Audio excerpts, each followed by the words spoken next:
Selamat pagi, nama saya Anastasia Karin. Saya akan mempresentasikan mengenai skripsi saya. Judul skripsi saya adalah pengaplikasian konsep work-life melalui bangunan rumah toko di kawasan Pasar Lama, Tangerang. Saya memiliki 3 kata kunci, yaitu rumah toko, konsep work-life, dan elemen kota.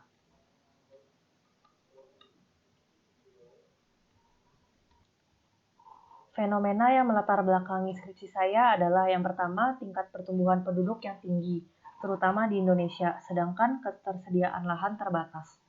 Yang kedua adalah meningkatnya permintaan tanah diikuti dengan naiknya harga tanah, sehingga banyak pekerja yang bekerja di pusat kota namun memiliki perumahan di kawasan suburban, di kawasan pinggiran kota.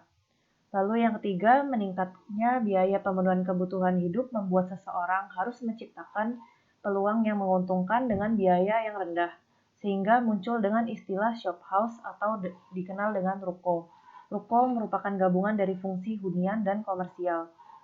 Keuntungan dari ruko adalah zero commuting, di mana seseorang bisa menekan biaya dan waktu dan mengurangi penggunaan kendaraan bermotor sehingga berpotensi untuk mengurangi kemacetan. Selain itu, pemilik ruko juga memiliki fleksibilitas dalam mengatur waktu. Ia bisa meningkatkan quality time dengan keluarganya. Ruko sekarang ini banyak yang tidak terawat sehingga menjadi usang, sehingga menurunkan kualitas citra tepian kota beserta ruang jalan di sekitarnya.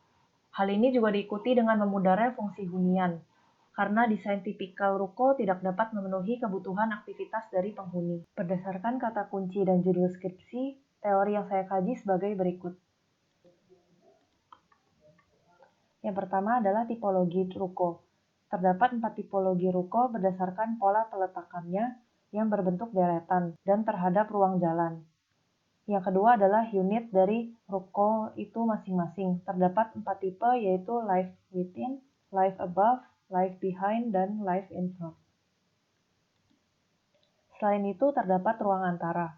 Ruang antara merupakan ruang transisi antara jalan raya dengan deretan ruko, di mana terdapat 6 atribut. Teori-teori tersebut saya uji kepada 2 studi preseden. Yang pertama adalah ruko di Siam Square di Bangkok, dan yang kedua adalah ruko Crane Road di Singapura. Merangkum teori-teori tersebut, saya memiliki tabel evaluator. Pada tipologi bandit type atau tree type akan menggunakan tabel evaluator bagian ini. Lalu pada tipologi enclosed type atau compounded type akan menggunakan tabel evaluator yang ini. Mari kita lihat salah satu contoh tabel evaluator. Saya membagi tabel evaluator menjadi 4 kategori berdasarkan warna pada tabel ini. Yang pertama adalah tipologi dan unit ruko terhadap ruang jalan, di mana ini merupakan atributnya. Lalu kategori kedua adalah tipologi dan unit ruko terhadap konsep work-life, di mana atributnya adalah bagian ini. Lalu kategori berikutnya adalah ruang antara, yaitu antara deretan jalan dengan deretan ruko. Ini merupakan atributnya. Lalu kategori berikutnya adalah jenis komersial pada ruko, di mana terdapat 8 jenis komersial yang berbeda. Pada kedua studi preseden, area fungsi komersial maupun fungsi hunian sama-sama aktif digunakan. Di area Crane Road, banyak ruko-ruko yang digabungkan antara modul satu dengan modul lainnya sehingga area hunian akan terasa lebih besar. Di kawasan Siam Square, hunian dan komersial aktif digunakan. Namun tidak terjadi penggabungan unit seperti pada ruko di kawasan Crane Road. Hal ini dikarenakan ruko-ruko di kawasan ini sudah ada sejak dahulu dan diminati oleh para pedagang berketurunan Cina yang ingin memaksimalkan keuntungan dengan modal yang sedikit, sehingga mereka ini tinggal dan bekerja di satu tempat yang sama.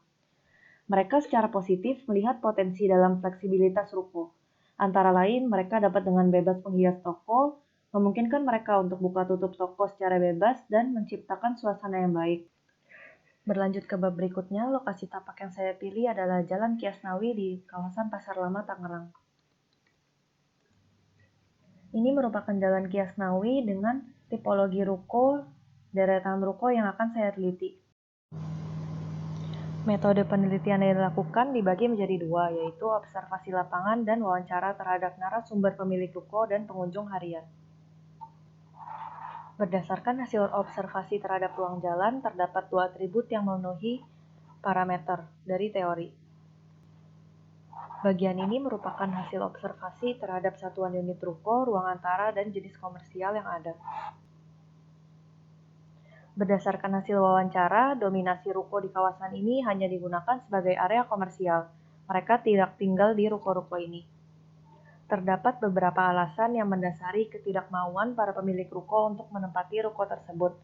Yang pertama, ukuran ruko yang terlalu kecil. Yang kedua, bangunan ruko yang sudah tua dan usang. Yang ketiga, rasa tidak nyaman ketika tinggal di dalam ruko karena tidak ada privasi.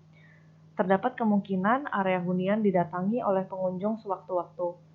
Lalu yang keempat adalah tidak ada suasana neighborhood, karena minimnya interaksi dengan tetangga layaknya tinggal di perumahan horizontal. Dengan demikian, dapat disimpulkan tidak terdapat konsep work-life dalam sebuah ruko karena fungsi utama dari ruko tersebut tidak tercapai. Maka ruko di deretan ruang Jalan Kiasnawi ini perlu diperbaiki. Dari permasalahan yang ada, terdapat beberapa rekomendasi berupa solusi perbaikan, yang merupakan jawaban dari perbaikan atribut. Berlanjut ke bab berikutnya yaitu konsep perancangan. Bab ini merupakan pengembangan dari konsep yang telah dibahas pada bagian sebelumnya. Yang pertama, konsep aksesibilitas, mencakup perbaikan ruang antara yaitu trotoar.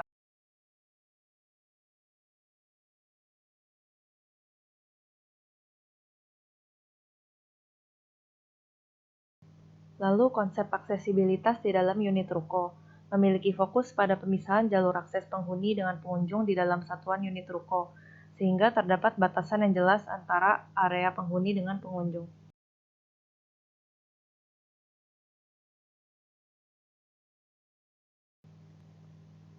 Konsep berikutnya memiliki fokus pada konektivitas antara satu unit dengan unit lainnya.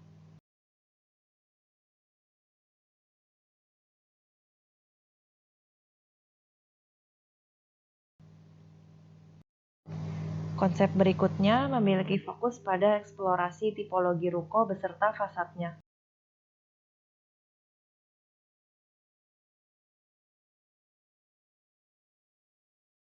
Desain final ini menjawab atribut-atribut yang mendukung penerapan konsep work-life pada rumah toko yang diterapkan di kawasan Pasar Lama Tangerang. Bagian fasad banyak menggunakan elemen garis vertikal dan horizontal, dengan ukuran jendela dan pintu yang serupa, serta penggunaan material kayu untuk menciptakan ciri khas gaya ruko lama di kawasan Pasar Lama Tangerang.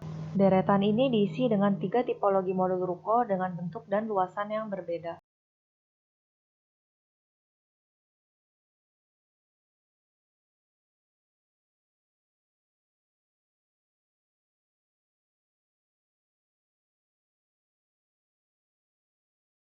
Modul 1 memiliki area komersial paling besar dan area hunian yang paling kecil di antara ketiganya.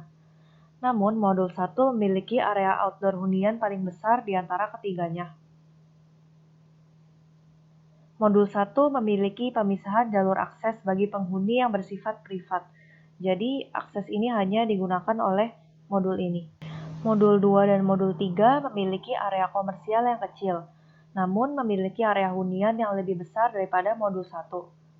Modul 2 dan 3 memiliki akses dari jalan raya menuju level 2 yang bersifat sharing. Pada setiap modul terdapat 1-3 kamar tidur, kamar mandi, gudang, dapur, ruang makan, ruang kerja, ruang keluarga, ruang cuci jemur, dan area outdoor. Modul-modul ini dapat dihuni 1-5 orang. Pada level 2 terdapat selasar yang merupakan area bersama dan bersifat publik. Pada level 3 terdapat balkon yang bersifat privat. Keberadaan balkon dan selasar dapat berfungsi sebagai sarana interaksi karena dapat memperpanjang jarak pandang seseorang dan memungkinkan terjadinya interaksi antara sesama unit. Selain itu, keberadaan balkon dapat membentuk sebuah naungan pada area bagian bawahnya, berupa trotoar bagi pejalan kaki, sehingga dapat memberikan kenyamanan dan melindungi pejalan kaki dari cuaca panas maupun hujan. Dengan demikian, pengembangan perancangan diharapkan mampu menjawab konsep work-life pada rumah toko yang dikembangkan di kawasan Pasar Lama Tangerang. Demikian presentasi saya, terima kasih.